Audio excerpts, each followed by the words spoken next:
Hello बच्चों, आप सब लोग अच्छे हैं।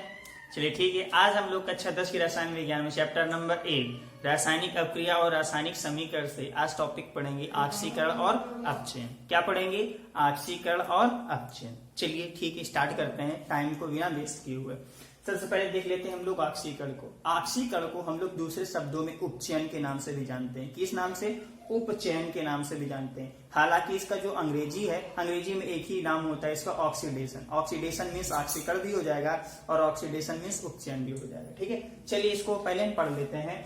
वे अपक्रियाएं जिनमें ऑक्सीजन का जुड़ना, ठीक, या हाइड्रोजन का निकलना होता है, ऑक्सीकरण अपक्रिया कहलाती है। बात समझ में? ऐसी अपक्रियाएं जिनमें या तो ऑक्सीजन जुड़ रहा होगा या तो हाइड्रोजन निकल रहा होगा, वो कौन सी अपक्रिया कहलाती है? ऑक्सीकरण अपक्रिया कहलाती है। ठीक, और जो हमारा अपचयन है ये ऑक्सीकरण अपक्रिया का जस्ट उल्टा होता है। ठीक है, अपचयन में देखते हैं क्या है। अपचयन वे अपक्रिया जिनमें ऑक्सीजन का निकलना या हाइड्रोजन का जुड़ना पाया जाता है, वो कौन सी अपक्रिया कहलाती है? अपचयन कहलाती है। देखिए यहाँ पर क्या था, ऑक्सीजन जुड़ रहा था। ठीक है, ऑक्सीकरण में क्या हो रहा था, ऑक्सीजन जुड़ रहा था और हाइड्रोजन निकल रहा था। ठीक, लेकिन यहाँ पर क्या हो रहा है, यहाँ पर ऑक्सीजन निकल रहा है और हाइड्रोजन जुड़ रहा है, तो ये एक दूसरे के अपोजिट है कि नहीं? ठीक है, आपको क्या ध्यान देना, ऑक्सीकरण, ऑक्सीकरण का मतलब ऑक्सीजन का जुड़ना। ठीक, और जब ऑक्सीजन का जुड़ना ऑक्सीकरण होगा तो ऑक्सीजन का निकलना जस्ट उल्टा क्या हो जाएगा? अपचयन हो जाएगा। बात समझ में? चलिए इनको एग्जाम्पल के तौर पे समझते हैं। ठीक है, देखते हैं। एग्जाम्पल के तौर पे सोडियम धातु है, इसकी अपक्रिया किससे करा देते हैं? ऑक्सीजन गैस से। जब हम सोडियम धातु की अपक्रिया ऑक्सीजन गैस से कराते हैं तो बनाता है सोडियम ऑक्साइड। क्या बनाता है? Sodium oxide, Na2O। अब गौर से देखिए, यहाँ पर सोडियम के साथ ऑक्सीजन की जब अपक्रिया हो रही है तो क्या हो रहा है, सोडियम से ऑक्सीजन आकर के जुड़ गया। ये तो हो रहा है, सोडियम के साथ ऑक्सीजन आकर के जुड़ा कि नहीं जुड़ा? जब किसी भी अपक्रिया में ऑक्सीजन का जुड़ना पाया जाता है या हाइड्रोजन का निकलना पाया जाता है तो कौन सी अपक्रिया होती है? ऑक्सीकरण। तो ये कौन सी अपक्रिया हो जाएगी? ऑक्सीकरण अपक्रिया हो जाएगी। बात समझ में आई ना? ठीक, चलिए अब रिडक्शन का देख लेते हैं।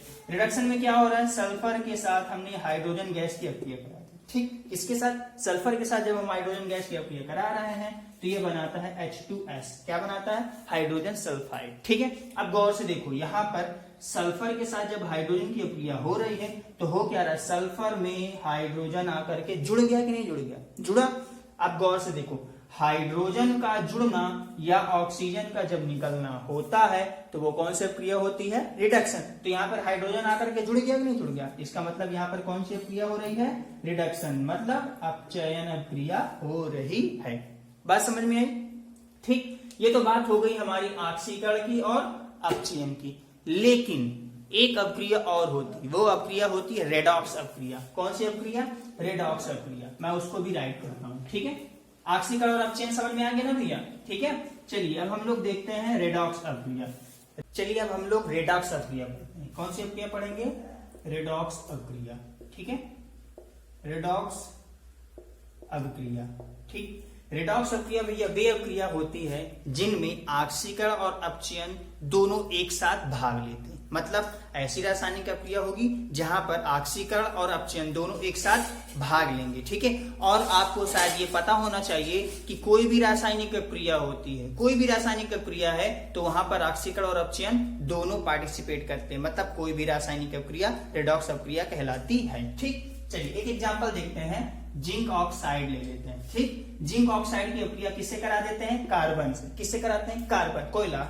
ठीक, जब हम जिंक ऑक्साइड की अपक्रिया कार्बन से कराते हैं तो क्या होता है, जिंक धातु अलग हो जाता है, कार्बन मोनोऑक्साइड का निर्माण होता है। ठीक है, अब इस अपक्रिया में हम लोग देखते हैं ऑक्सीकरण और अपचयन को। आपको बताया गया था जब ऑक्सीजन जुड़ता है तो ऑक्सीकरण और जब ऑक्सीजन निकल जाता है तो अपचयन। अब गौर से देखना, यहाँ पे जिंक ऑक्साइड है, जिंक ऑक्साइड से क्या हो रहा है? जिंक का निर्माण हो रहा है। जिंक ऑक्साइड से जिंक का निर्माण हुआ। अब गौर से देखो, यहाँ पर जिंक के साथ ऑक्सीजन जुड़ा हुआ है, लेकिन यहाँ पर क्या हो रहा है, जिंक से ऑक्सीजन निकल गया। निकला कि नहीं निकला? यहाँ पर से ऑक्सीजन निकल गया। जब ऑक्सीजन निकल जाता है तो कौन सी अपक्रिया होती है? अपचयन होती है कि नहीं होती है? ठीक, लेकिन यहाँ पर गौर से देखो, यहाँ पर कार्बन है और यहाँ पर कार्बन मोनोऑक्साइड है, तो यहाँ पर कार्बन के साथ क्या हो रहा है, कार्बन के साथ ऑक्सीजन आकर के जुड़ रहा है। जब जुड़ रहा है तो क्या होगा, ऑक्सीकरण। कौन सी क्रिया होगी, ऑक्सीकरण। अब गौर से आप केवल समझिए, कॉन्सेप्ट को समझिए, आ जाएगा। यहाँ पर से ऑक्सीजन निकला, तो जब ऑक्सीजन निकल जाता है तो अपचयन। यहाँ पर देखिए ऑक्सीजन आकर के जुड़ गया, जब जुड़ता है तो क्या होता है, ऑक्सीकरण। बात समझ में आई ना। चलिए एक एग्जांपल और देख लेते हैं। कॉपर ऑक्साइड की अपक्रिया किससे कराते हैं, हाइड्रोजन गैस के साथ। ठीक, तो होता क्या है, जब कॉपर ऑक्साइड की अपक्रिया जिंक हाइड्रोजन गैस के साथ कराते हैं तो क्या निर्माण होता है, कॉपर अलग हो जाता है और पानी का निर्माण होता है, मतलब H2O का फॉर्मेशन होता है। ठीक है, अब गौर से यहाँ पर भी देखिएगा हो क्या रहा है। यहाँ पे कॉपर ऑक्साइड है से क्या बन रहा है, कॉपर, मतलब CuO था, क्या बन गया, Cu, मतलब इससे क्या हुआ, ऑक्सीजन निकल गया कि नहीं निकल गया। जब किसी भी अपक्रिया में ऑक्सीजन निकलता है तो वहां पर कौन सी अपक्रिया होती है, अपचयन। कौन सी अपक्रिया होती है, अपचयन। ठीक, अब यहाँ पर देखो हाइड्रोजन है, सिंगल था, लेकिन बाद में क्या हो रहा है, इसके साथ हाइड्रोजन ऑक्सीजन आकर के जुड़ गया, है ना। हाइड्रोजन के साथ ऑक्सीजन आकर के जब जुड़ गया तो कौन सी अपक्रिया होती है, ऑक्सीकरण। यहाँ पर कुछ खास नहीं है, कहीं पर ऑक्सीजन जुड़ रहा है और कहीं पर ऑक्सीजन निकल रहा है। जब ऑक्सीजन जुड़ेगा तो ऑक्सीकरण, जब ऑक्सीजन निकलेगा तो अपचयन। बात समझ में, दोनों अपक्रियाओं को गौर से देखिए और कंपेयर करिए, आपको पूरा का पूरा कॉन्सेप्ट समझ में आ जाएगा।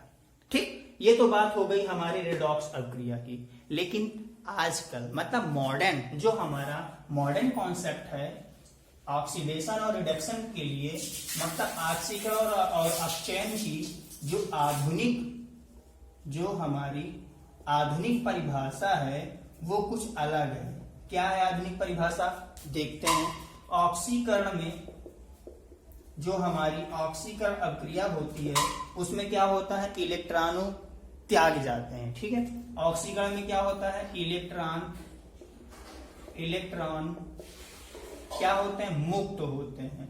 मतलब यहां पर क्या होगा, इलेक्ट्रॉन क्या होंगे, मुक्त हो जाएंगे। ऑक्सीकरण में क्या होगा, इलेक्ट्रॉन मुक्त होंगे या त्याग दिए जाएंगे। ठीक है, किसी तत्व के द्वारा इलेक्ट्रॉन को त्याग दिए जाएंगे या तो इलेक्ट्रॉन मुक्त हो जाएंगे, तो वहां पर कौन सी अपक्रिया होगी, ऑक्सीकरण। और जस्ट इसी का अपोजिट क्या हो जाता है, अपचयन। अपचयन में क्या होगा, वहां पर किसी तत्व के द्वारा इलेक्ट्रॉन को ग्रहण कर लिया जाएगा। क्या किया जाएगा, इलेक्ट्रॉन को ग्रहण कर लिया जाएगा। बात समझ में आई मैं क्या कहना चाह रहा हूं। जब किसी तत्व के द्वारा इलेक्ट्रॉन को त्यागा जाएगा तो वहां पर ऑक्सीकरण होगा, और जब किसी तत्व के द्वारा इलेक्ट्रॉन को ग्रहण कर लिया जाएगा तो अपचयन होगा। चलिए देखते हैं इनको अच्छे से, है ना। जैसे आप लोगों ने देखा होगा मोस्टली, क्या दिखाते हैं, जैसे सोडियम। ठीक है, सोडियम धातु है, होता क्या है, सोडियम धातु सोडियम आयन के रूप में आ जाता है और इलेक्ट्रॉन मुक्त हो जाता है। अब गौर से देखना, यहाँ पर सोडियम धातु था, ठीक, यहाँ पर सोडियम धातु था, लेकिन आगे चल करके क्या हो रहा है, वो इलेक्ट्रॉन को त्याग रहा है। इलेक्ट्रॉन को उसने त्यागा कि नहीं त्यागा, भाई देखो यहाँ पर से सोडियम में यहाँ पर कोई आवेश नहीं लगा था, लेकिन यहाँ पर एक धन का आवेश लग गया और साथ में एक इलेक्ट्रॉन फ्री हो गया, मुक्त हो गया। तो यहाँ पर हो क्या रहा है, इलेक्ट्रॉन मुक्त हुआ कि नहीं हुआ, इसलिए यहाँ पर कौन सी अपक्रिया हो रही है, ऑक्सीकरण अपक्रिया हो रही है। कौन सी अपक्रिया हो रही है, ऑक्सीकरण। जब किसी भी तत्व के द्वारा इलेक्ट्रॉन को त्याग दिया जाता है तो ऑक्सीकरण अपक्रिया होती है। ठीक, अब इसी का अपोजिट अपचयन देखते हैं। यहाँ पर ले लेते हैं क्लोरीन गैस, उसके साथ हम दो इलेक्ट्रॉन को क्या करेंगे, जोड़ेंगे। जब जोड़ेंगे तो वो बनाएगा 2 क्लोराइड आयन। अब गौर से देखो, यहाँ पर क्या हो रहा है, क्लोरीन में हमने 2 इलेक्ट्रॉन जब जोड़ा तो क्या हो रहा है, क्लोरीन इलेक्ट्रॉन को ग्रहण किया। जब इलेक्ट्रॉन ग्रहण किया तो क्या बनाता है, आयन बनाता है। कौन सा, क्लोराइड आयन। अब गौर से देखिए, यहाँ पर इलेक्ट्रॉन तो मुक्त हुए नहीं ना, इसने क्या किया, इलेक्ट्रॉन को ग्रहण कर लिया। जब इलेक्ट्रॉन को कोई तत्व ग्रहण करता है तो वहां पर कौन सी अपक्रिया होती है, अपचयन की अपक्रिया होती है। कौन सी अपक्रिया होती है, अपचयन की। बात समझ में आई। जब किसी तत्व के द्वारा इलेक्ट्रॉन त्यागा जाएगा तो वहां पर ऑक्सीकरण होगा, जब किसी तत्व के द्वारा इलेक्ट्रॉन ग्रहण किया जाएगा तो अपचयन होगा। बात समझ में। चलिए ठीक है बेटा, अब हम लोग आपसे नेक्स्ट वीडियो में नेक्स्ट कॉन्सेप्ट के साथ मिलेंगे। तब तक के लिए बाय बाय।